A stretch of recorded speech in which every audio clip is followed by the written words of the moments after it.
Okay. My name is Ilene Fennoy. I'm a pediatric endocrinologist at Columbia Presbyterian in New York. And I'm going to follow up with some of the same kinds of topics, maybe a little bit different point of view that Dr. Ross presented earlier this morning. So you all know that Klinefelter's is a genetic disorder. However, the hypothesis has arisen that some of the features are really due to changes due to the X chromosome, the extra X chromosome, and whether or not it's inactivated. Normally, when there are two X chromosomes, one of them is inactivated. In all females, that happens. So the expectation is that's happening also in Klinefelter syndrome. So one of the hypotheses is that the reason why we see all the different features we see is because of differential inactivation of the two chromosomes. Another hypothesis is that the adverse features are related to low testosterone, and we certainly work on that one a lot. So from the perspective of whether low testosterone is responsible, we look at infants and children, and is it possible to define androgen deficiency in the infant?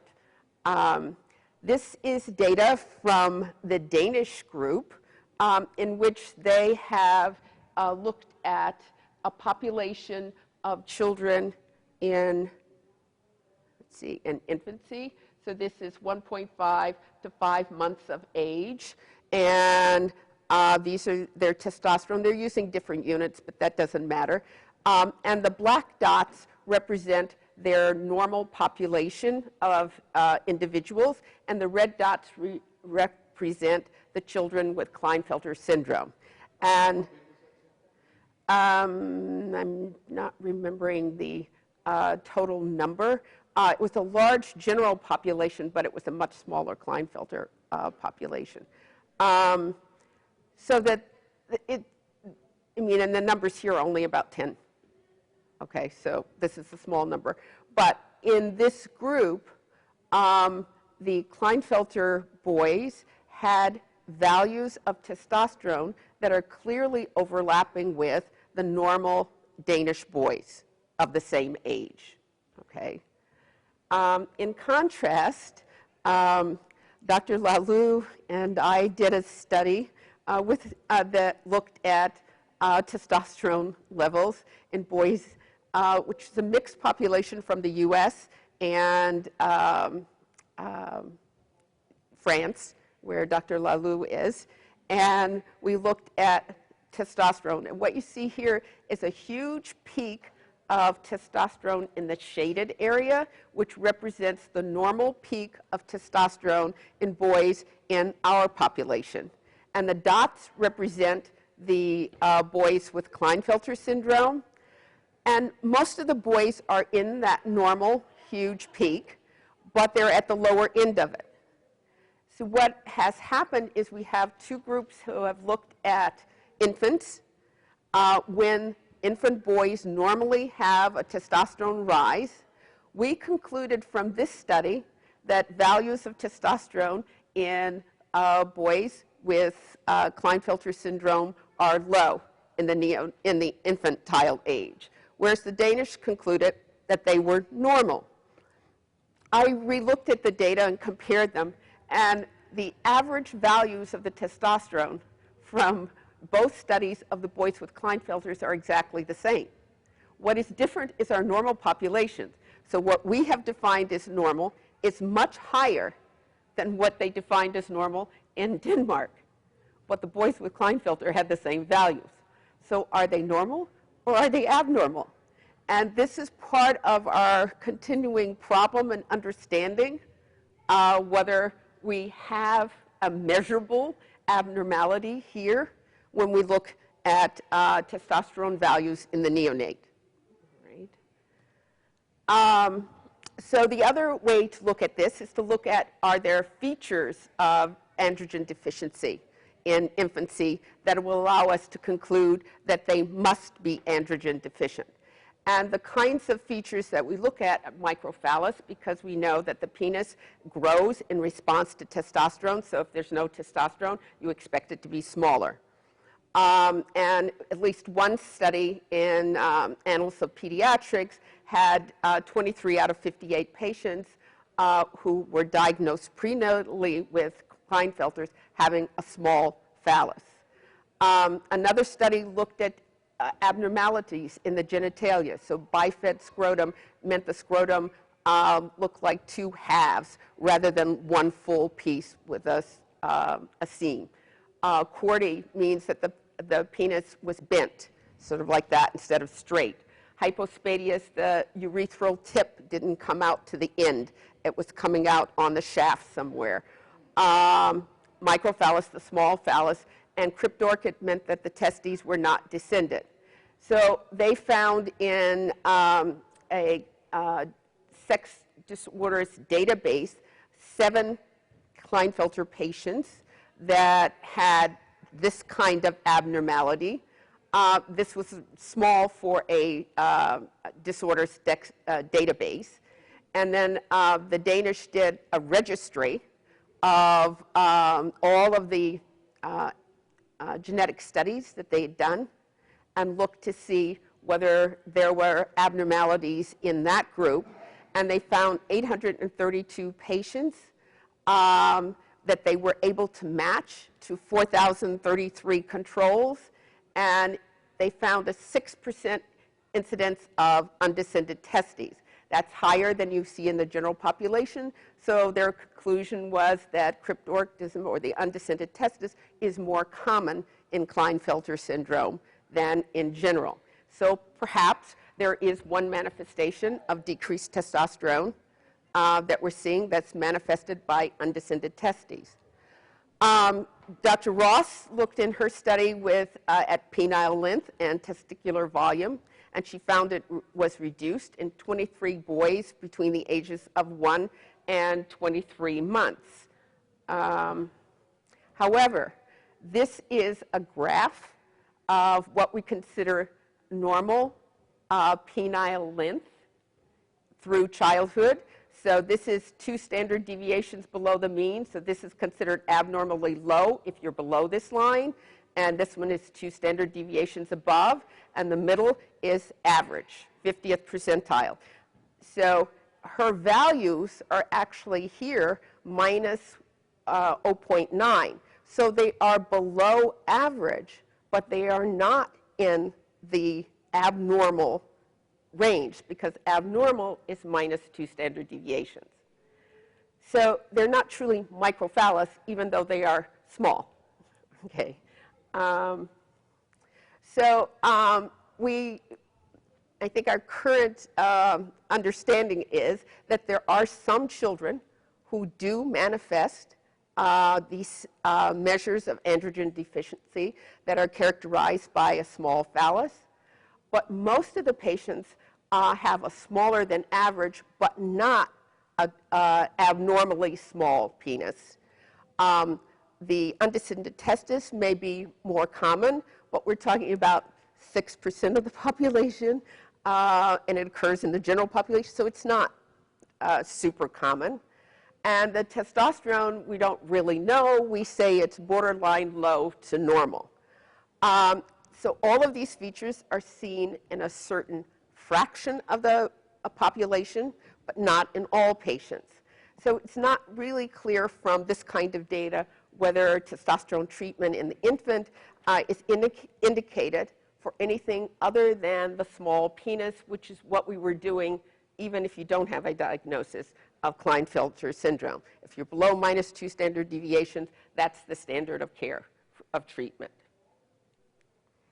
Okay, now Klinefelter also has been described as having a variety of clinical features: tall stature, testicular failure in terms of the seminiferous tubules, which are the tubules that make the sperm, androgen deficiency, and one of the points that I want you to understand is the testis really is multiple different production sites. I mean, there's cells that make sperm, and there's cells that make testosterone. And it's not always true that they go together, okay? They can be independent, and there are disorders where only one of them has failed and the other one is going on fine. Klinefelter originally described the syndrome as one with elevated FSH. FSH is stimulating the seminiferous tubules, so that was the primary disorder described. Not so clear the androgen deficiency as the primary event. In addition, Klinefelter's has neurocognitive abnormalities, expressive language delays, and behavior problems. But all of these are variable in their expression. They're variable from a physical point of view, from a hormonal point of view, and also from a neurocognitive point of view. Some of the kinds of clinical features we see, this is just a picture of clinodactyly. So it's a bent finger, or crooked finger. That's what we mean when we're talking about that. I didn't have a picture here of high arched palate. And over here you have a picture of pectus excavatum. So it's this indentation here in the middle of the chest. And there are others, patients have been described with pectus carinatum, which is more like a pigeon chest. So instead of being indented here, you're coming out like that, okay? In Dr. Ross's study, 15 of 16 of the young children had clinodactyly. 6 of 17 had a high arch palate, and none of the children had a pectus excavatum. So this is what we mean by variability. You see all sorts of things. And then recently, Dr. Close and I have published a study looking at physical characteristics and their relationship to psychosocial functioning. But here is just a graph of the physical characteristics that have been commonly associated with Klinefelter syndrome. And we looked at their presence in those who were prepubertal, which is in blue, versus those who were pubertal, which is in red. And the green represents the total population. So what we're saying here is that of all our patients that were in the study, approximately 38% of them had tall stature, and it was equally divided amongst those who were prepubertal and pubertal, all right?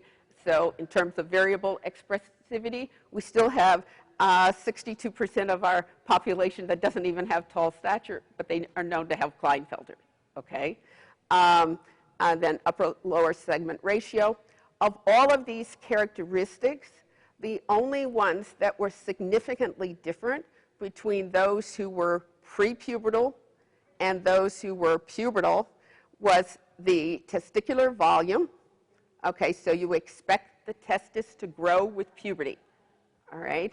And clearly there was a problem here because we're saying that many of the boys who were pubertal had an abnormally small testis for their age group, okay?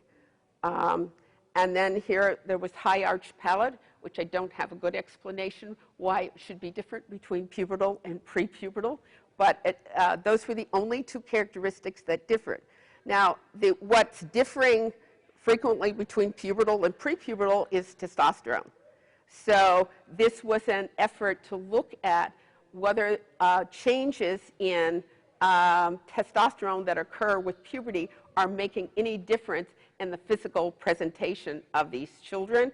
And what we're seeing is that the things you really expect, like the testicular size, is really different. Most of the other things are not so different.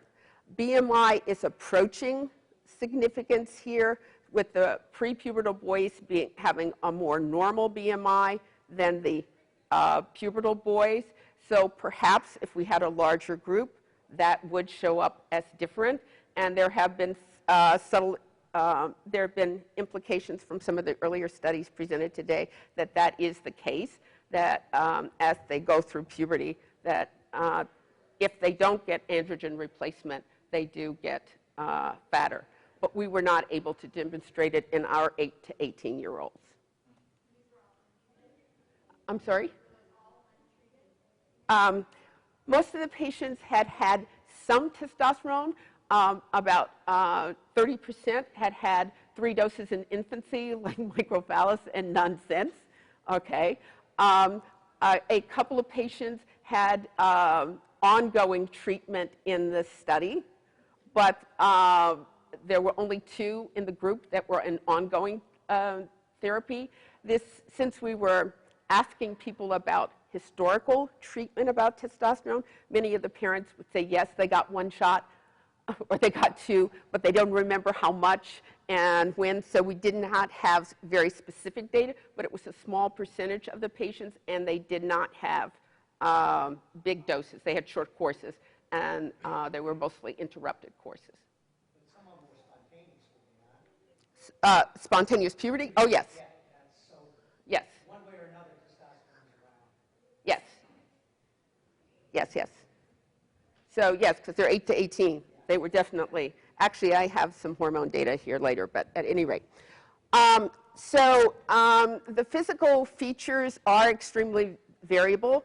To a certain extent, they do manifest differently depending on the age group. For the infant at birth, there is not much to identify the child.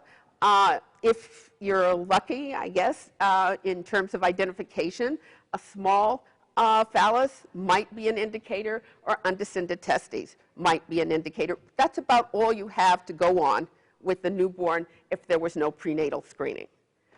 In childhood, the biggest feature on physical basis is the increasing height. And during adolescence, you may see gynecomastia. The testes do tend to become smaller than other children, and they continue with the tall stature. And through multiple different stages, you can have hypotonia and expressive language delays. The original data suggested that the height began to increase in the 3 to 9-year-olds. So this is a time period when you are not anticipating testosterone exposure in any child. All right? So this seems to be some characteristic of Klinefelter's. The 1991 data from Radcliffe noted normal body proportions except for the longer legs. So here we're seeing the data from Judy Ross's group, Martha Zager, and looking at the height in their 4 to 17-year-olds. And on average, the height was just above the 50th percentile. So plus 1 standard deviation thereabout. So they are tall, but they're not, super, again, they're much in the middle, all right? This is the data from Denmark, and here they plotted out through childhood. So the red lines represent different individuals, and I think there were 166 in this cohort. And the blue lines represent the normal Danish population. And the height is tall, more above the 50th percentile, which is that middle line in there. Only a few really tall. This is height in centimeters. This is height above average. So 0 is average. And what you're seeing is the vast majority are above average. But 2 standard deviations would be unusually tall, and most of the kids are between 50th and the 2 standard deviations, so they're normal. And then this is sitting height, so they have long legs because they're sitting low, which means their trunk is not so big, so they're getting all of this height from their extremely long legs. But again, they're not terribly different from the general Danish population, where you see here. So, and then this is what happens with pubertal development. All right, so this is their pubic hair stage, and they are going through the stages starting at about 10 to 11. And this is sort of stage 1, which is prepubertal, to stage 2, to stage 3, to stage 4, and then stage 5 is considered adult. All right? But you see some patients are starting at 10 with Tanner 1, which is the first stage, and progressing rapidly thereafter. Some are not starting until way over here at 14 to 15. This is what we mean about the range of puberty can be large. The gray bars represent the age at which the normal this is the Finnish population, the age at which the normal Finnish population reaches that stage. So stage 5, the adult stage, stage 4 just before it, stage 3, stage 2, and stage 1 is prepubertal. So you're seeing, at least with respect to pubic hair, the boys are changing pretty much just like the general Finnish population. They are manifesting physical changes that are appropriate. This is genital stage, so by and large we're talking about phallic size. And again, the boys are changing, but some are starting at 10 and some are starting at 13. All right? But they're changing and going through each stage appropriately. Now, all of these are untreated patients. This is testicular volume, and this is, they're starting small, they're increasing, but they don't get very large. So even at 15, 16, these are not adult-sized testes. And then when you look at their bone age, so maturation of their skeleton, they're following appropriate for their peers. The gray in the background is their peers, and they're, for each year, they're following right along. So part of our question about testosterone and its treatment and so forth is that we're seeing pubertal development when we examine the child that is similar in many ways to their peers without any differences except for testicular size. All right? So this is why we get the question, when to start testosterone, how much testosterone, because the child is making changes that are induced by testosterone, right? Without our doing anything. Okay, so now we're looking at hormone levels here from that same Finnish population, and what you're seeing is different children in different squares. The gray in the background is the normal Finnish population. So this is testosterone in this box.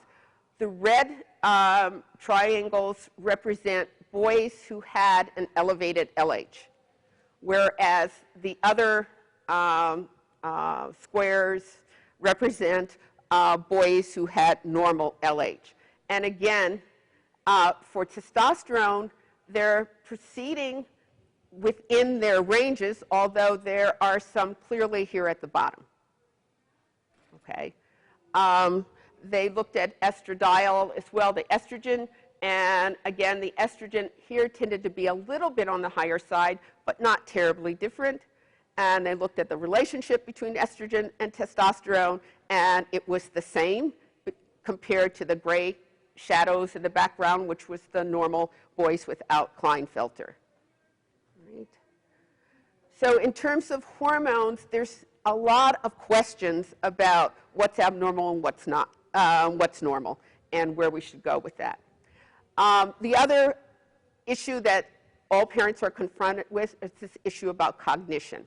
So the 1991 data that was the first big study, really, looking at children with Klinefelter, looked at the WISC intelligence scale for 7 to 12-year-olds and established that mean verbal IQ was 93.5, which is within the normal range, although on the lower side because their control was 112.6.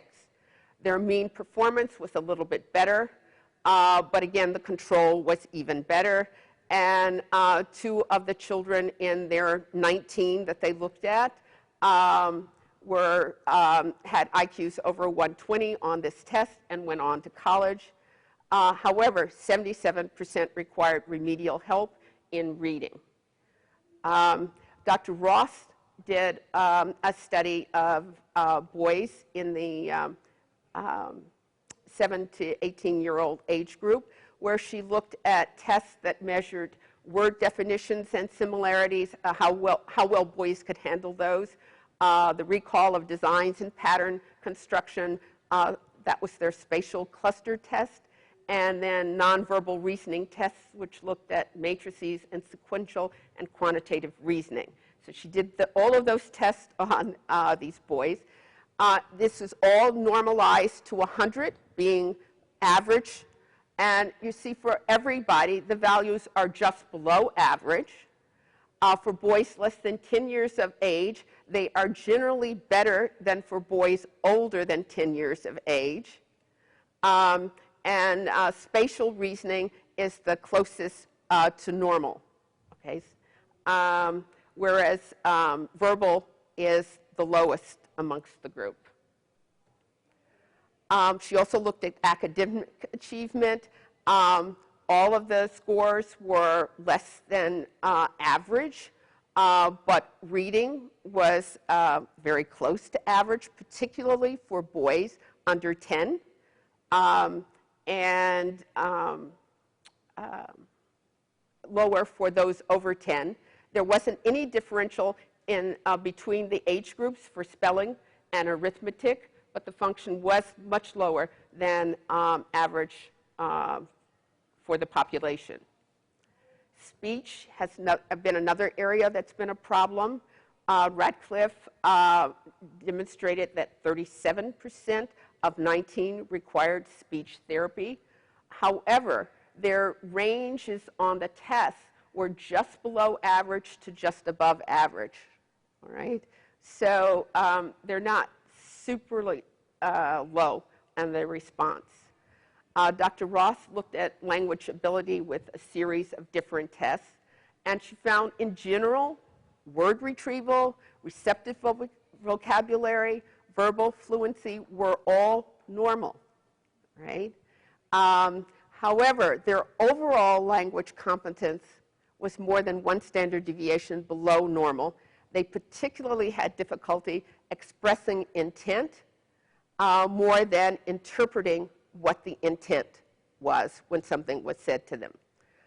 They also had a lot of trouble with ambiguous sentences, so understanding if the pronoun could be two different things, like John and Bob went bicycle riding after his graduation. So who graduated, John or Bob? That's an ambiguous sentence. So they had more trouble with those kinds of issues than the general population. And they also had problems with attention and executive function evaluation. So she did a series of different tests. Younger children forgot things, but both older and younger children tended to substitute things, make commission errors when they were trying to recall words.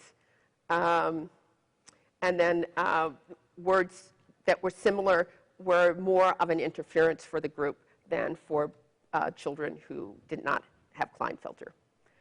So even with verbal memory, there was average performance on the children's memory scale, average to low performance on verbal learning tests, and low normal performance on digit span memory recall. So how many numbers can you remember in a row? So an attempt was made in that study to see whether that was associated with any genetic variations. So I mentioned at the beginning that you have two X's with the one Y, but the two X's could be both from the mother, or one X could be from the mother and one X from the father. So that's parent of origin differences. So she looked to see if that was an issue. She looked to see whether the inactivation of one of the X's made any difference. And she looked to see whether previous testosterone treatment made any difference. So she was unable to demonstrate that any of those factors was associated with their performance on any of these tests that she put the children through. Okay, so that was 50. That was 50 boys in that study. Okay. And then finally, the whole issue about behavior has been a problem as early as age 3. It has been recognized that some children with Klinefelter have difficulty with relationships. But when you look at children older, 10 to 15, most of the behavioral characteristics that parents and teachers are relating to are not considered very different between children who have Klinefelters and children who don't.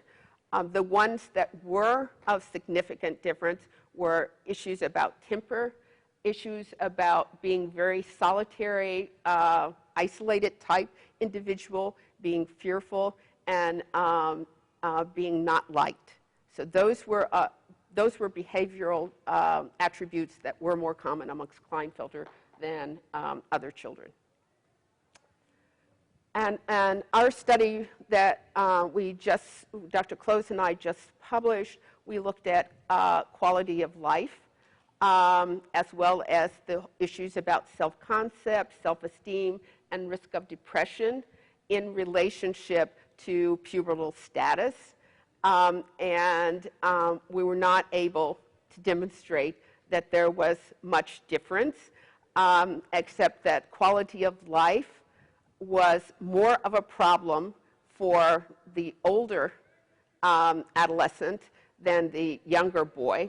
So the prepubertal had less of a problem than the older, but you're still talking about 50% of them saying that their quality of life was not ideal. Okay? Self-concept was not so much a problem. Only 20% of the population had low scores. The self-esteem was a problem with 50% of the under 10 and 60% of, not under 10, the prepubertal, and 60% of the postpubertal, the pubertal, having low self-esteem scores. But risk of depression was relatively low in both categories. Right? And then we related that to their hormonal levels. And in essence, we had no prepubertal boys that had what we would consider abnormal testosterone levels, because testosterone is very low, and they all had values in the normal range for a prepubertal child. When you looked at the pubertal group, you only had a small number of them that had low testosterone for their stage of puberty. And we did stage of puberty primarily based on pubic hair and phallic development. So that they pretty much had normal testosterone for their developmental level. So we have neurocognitive and psychosocial problems that are common in Klinefelter syndrome, but we don't have good data that really support that this is due to testosterone deficiency, particularly not in infancy and childhood. And we still need to prove whether intervention with testosterone will have a meaningful impact on any of these problems. In the meantime, the whole issue about educational support and psychological interventions are much better established, and certainly something that should be aggressively pursued because they are clearly to the child's benefit. while we continue to work on the issue about testosterone, when, where, and how much it should be provided. Okay, questions?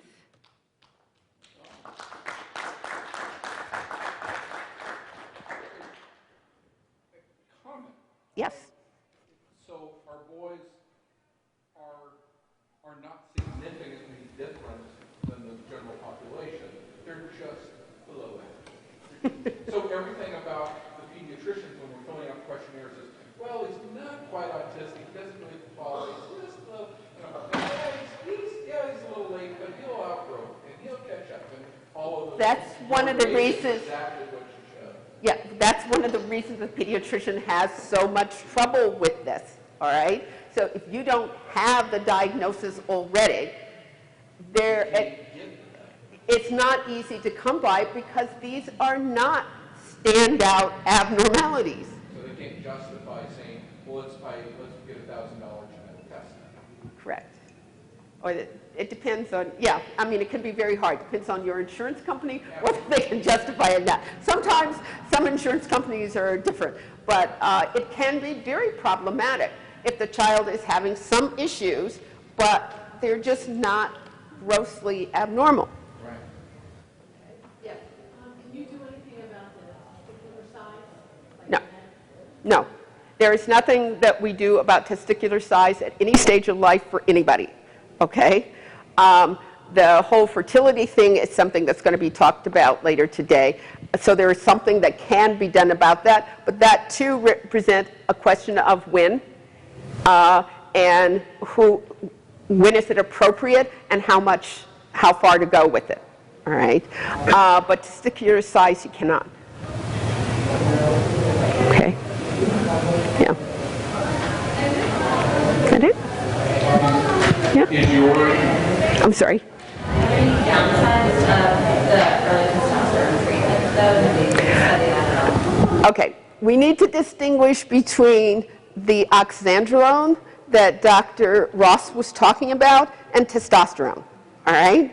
They are not the same. Oxandrolone is an androgen, right? But it is not testosterone. It is not metabolized in the body the way testosterone is.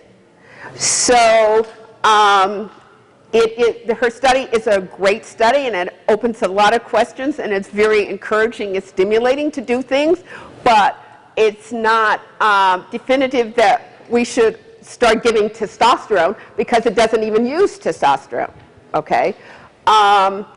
When we should start is a big question. So I think the kinds of things she's been doing, like looking at the body composition, are more studies we need to do like that to try and understand if giving testosterone is going to make a difference. But we're talking about, are we making difference for physical characteristics? Are we making difference for neurocognitive issues? One thing may help one, but not the other. And all of that needs to be sorted out before we start just giving therapies.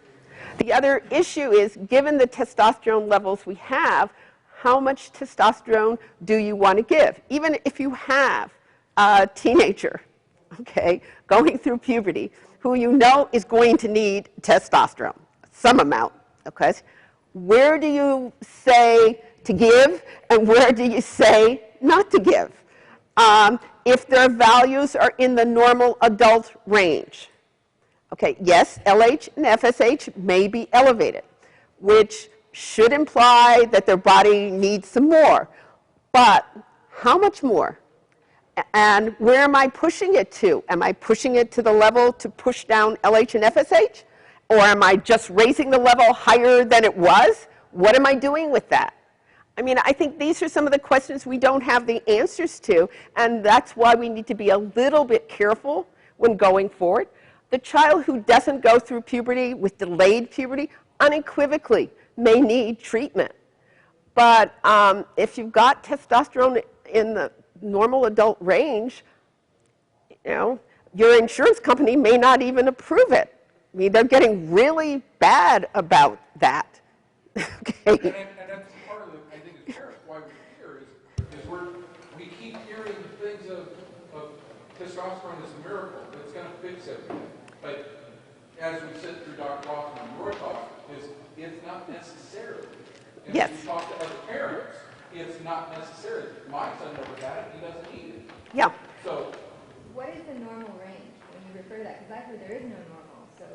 Well, that's one of the little problems. The testosterone assays are not standardized, just to add to the full mix of things. So if you get it done at Quest, for instance, they may have 3 or 4 different assays that you could use, and unless somebody does the same assay from time to time, the fact that it's different this time from last time may be meaningless. That's one issue, all right? The range in general is somewhere in the 350 up to 1100. So, if you have, or some say only 900, depending on the assay and the lab. So if I have a boy with 400, do I need to raise him to 500 or 600? I don't have the answer to that question. If I had a boy without Klinefelter syndrome that came in puberty, even at the end of puberty with 450, I wouldn't say anything was wrong. So what am I saying? That's the big question, and that's why many of the endocrinologists have problems with just responding to let's give testosterone because he's reached puberty.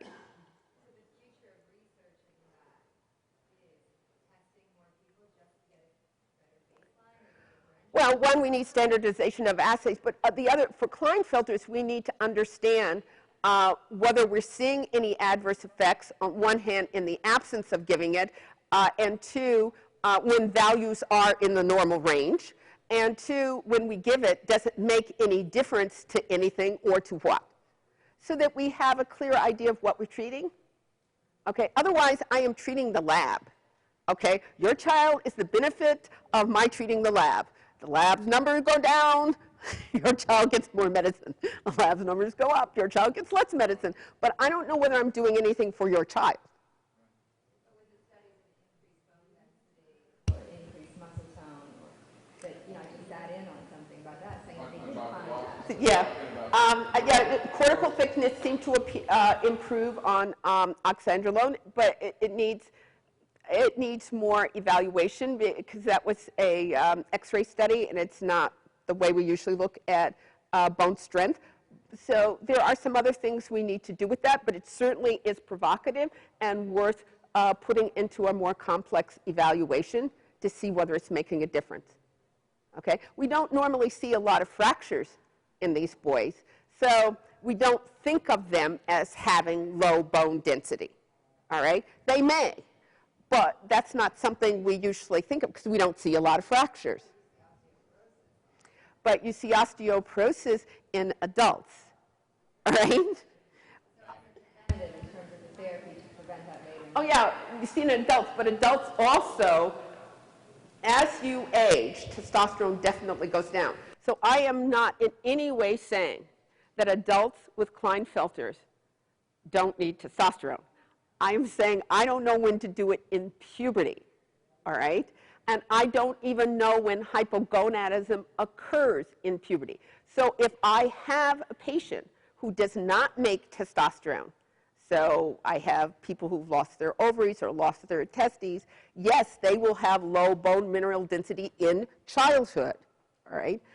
However, I don't think we've done a good enough study in Klinefelter syndrome to say that's what we see. What Dr. Ross showed you is very provocative data that looks at X-rays and the thickening of the cortex and says that with the oxandrolone, it appears to increase, all right? But we still need to do a lot more to understand whether we need to be doing that. Okay? Okay.